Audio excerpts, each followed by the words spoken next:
Corporate Finance, core topic 9, financial risk management, learning objective number 3. We're going to assess risk management strategies. So in the first two topics, we've identified the risks associated with the business. We've measured its impact on profits and cash flows using all kinds of different measures, including our last stochastic measure of earnings at risk. Now we're going to talk about just what are the options available to actually mitigate the risk or reduce the risk. So one thing you do is not reducing the risk, you just accept it. However, you have measured it, you know how much you could lose, and you just say, I'm going to live with it. I'm going to communicate to everyone, including my shareholders. This is what our exposure is. If you want to, if you're willing to accept those exposure, invest in me. Another strategy might be just lay off the risk. Now, for Todd Hoffman, that means deciding not to go to the Yukon. Or maybe given the current level of, say, cold weather or gold prices, you could just delay the operation for a year. So one way of mitigating risk is just don't take any.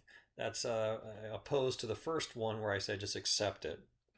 Let's jump to the last bullet point. You could just hold capital.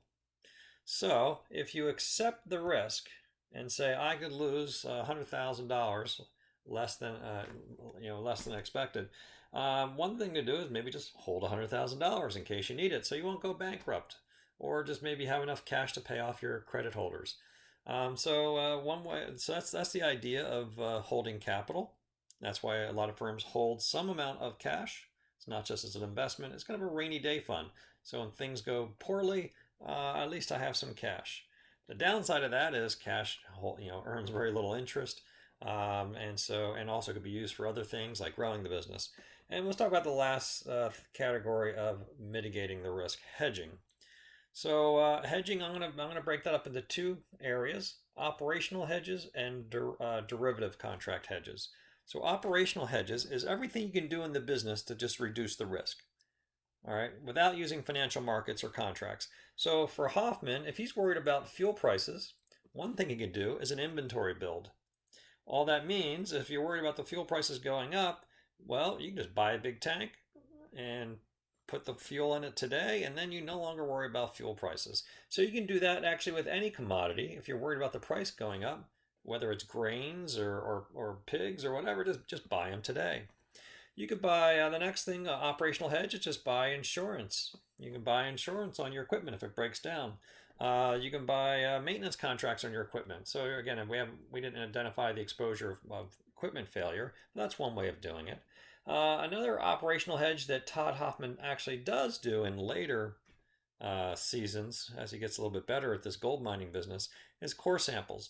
If your exposure is to low amounts of gold in the ground, and it takes you weeks to dig up the topsoil to figure that out, one way to solve that is you pay a price today. Maybe you go around and dig some holes and do some core samples. So instead of wasting several weeks or even a month digging up all the topsoil, you can just get one sample and you do it at maybe every 10 or 20 yards. And then you can verify, well, this is how much gold we're actually going to have. And you have to pay a price for that. One is you're going to lose time gold mining. And two is if you pay an outside firm, which Todd does, they're going to charge you per core sample. But that's a way of guaranteeing the amount of gold. So operational hedges, you can try to think about any ways to reduce your exposures. Now there's also a feedback, actually. If you think about, there's a feedback between your operational hedges and your modeling and your exposure calculation. If I know my normal course of business is I will always do core samples, I'm going to build the core sample cost into my scenarios. And I'm also going to show all my scenarios that my worst case scenario is whatever I decide is the minimum amount of gold in each area. So if I decide I will not mine anywhere unless it gives me a 0.25 ounce per ton estimate based on core sample, I will make that my worst case scenario. I will eliminate that risk from my modeling and my real business. And the last thing you can do is use derivative contracts. All right, so derivative contracts are forward and option contracts. These are contracts to either lock into the price of an input or output, or have an option to buy or sell a commodity at a fixed price. So we'll talk about those in future topics. So that was a short topic. It was just talking about what are the risk management strategies available to a firm.